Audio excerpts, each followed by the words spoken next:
Olá, sejam bem-vindos. Aqui é o Mental Chip, onde o conhecimento dobra cada informação.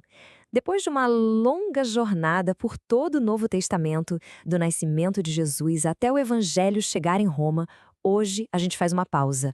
Uma pausa para olhar o todo, sabe? Para a gente entender o que essa história gigante revela sobre Deus, sobre nós, sobre o mundo.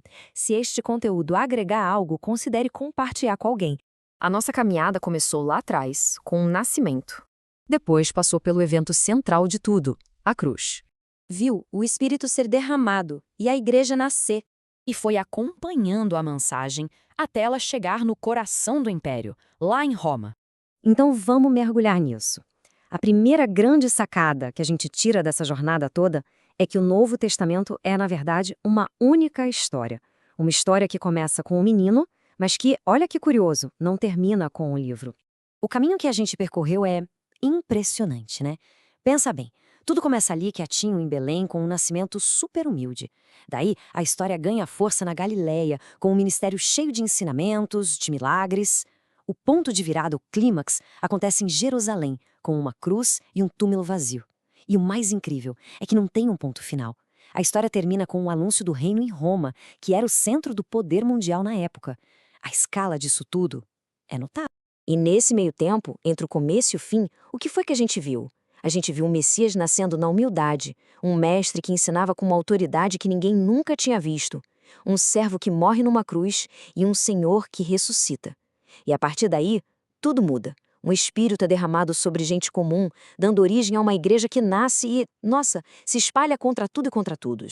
Então, a gente chega na ideia central aqui. O Novo Testamento não é só um livro de história antigo, pegando poeira na estante. Não, ele se apresenta como o começo de um movimento vivo, uma história que foi feita para continuar, muito depois que a última página é virada. Beleza, agora vamos para o segundo ponto, que é o centro de gravidade de toda essa história, a figura de Jesus.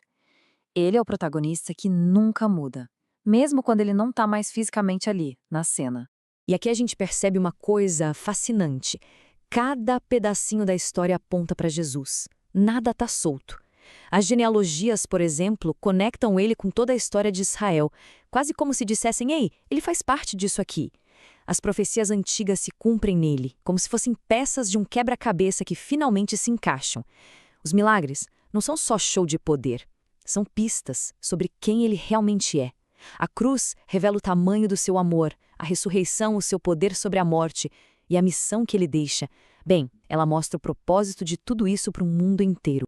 E é isso que faz a ponte, sabe? Quando a gente sai dos evangelhos e entra no livro de Atos. Jesus não some da história, de jeito nenhum. Ele só muda o jeito de agir. Agora, ele atua pelo Espírito Santo e através da igreja. O protagonista continua o mesmo. O que nos conecta direitinho com o nosso terceiro tema, a igreja. A história do Novo Testamento é contada por gente comum, pessoas normais, escolhidas para uma missão extraordinária.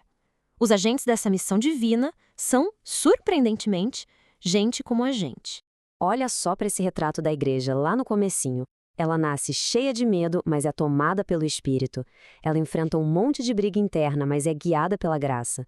Ela aguenta perseguições terríveis e isso só fortalece a fé. E quem está na liderança? Pescadores, mulheres, estrangeiros, até ex-perseguidores, tipo o apóstolo Paulo. É um elenco de pessoas que ninguém esperava, né?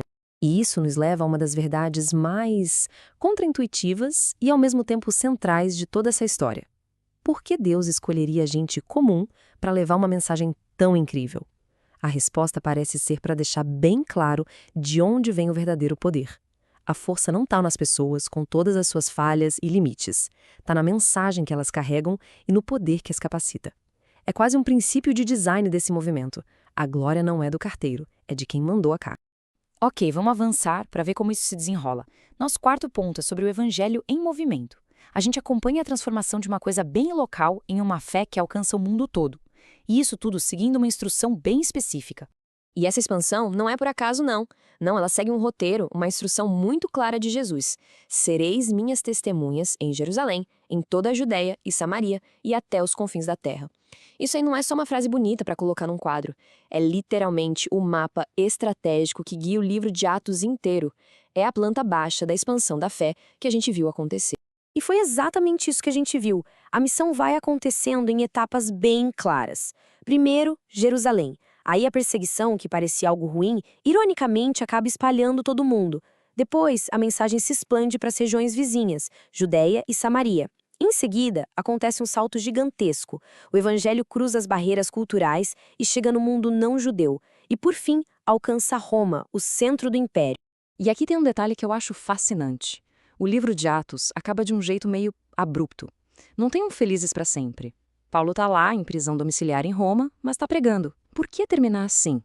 A ideia que fica é muito clara. A história não terminou. Ela foi feita para continuar com a gente, com quem veio depois.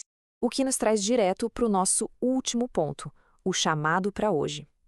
Toda essa nossa análise não foi só para falar do passado, não. Essa história antiga tem muito a dizer sobre o nosso presente. A mensagem do Novo Testamento nos chama para uma fé que é viva, não só tradição, para um relacionamento profundo, que não é só religião ou ritual, para uma missão ativa, que nos tira do nosso cantinho confortável, e, finalmente, para uma esperança que dura, que é muito mais do que só sobreviver dia após dia. Resumindo tudo, a grande lição é essa: seguir Jesus, na visão do Novo Testamento, é caminhar com um propósito claro, um propósito que transforma, no meio de um mundo que está quebrado. E ao fechar essa nossa jornada, ficam 3 verdades muito claras. A primeira, Deus entrou na história da humanidade para redimir essa história. Nada foi por acaso, nada foi improvisado, tinha um plano. A segunda verdade, o Evangelho transforma as pessoas e, por consequência, as estruturas, sempre de dentro para fora. A mudança que ele propõe começa no coração e ecoa para o mundo todo. E, por fim, a terceira verdade, a missão, ela ainda está rolando. O livro terminou, mas o chamado continua. O que nos deixa com uma pergunta no ar, né? Como essa história continua viva hoje? E esse é o convite final.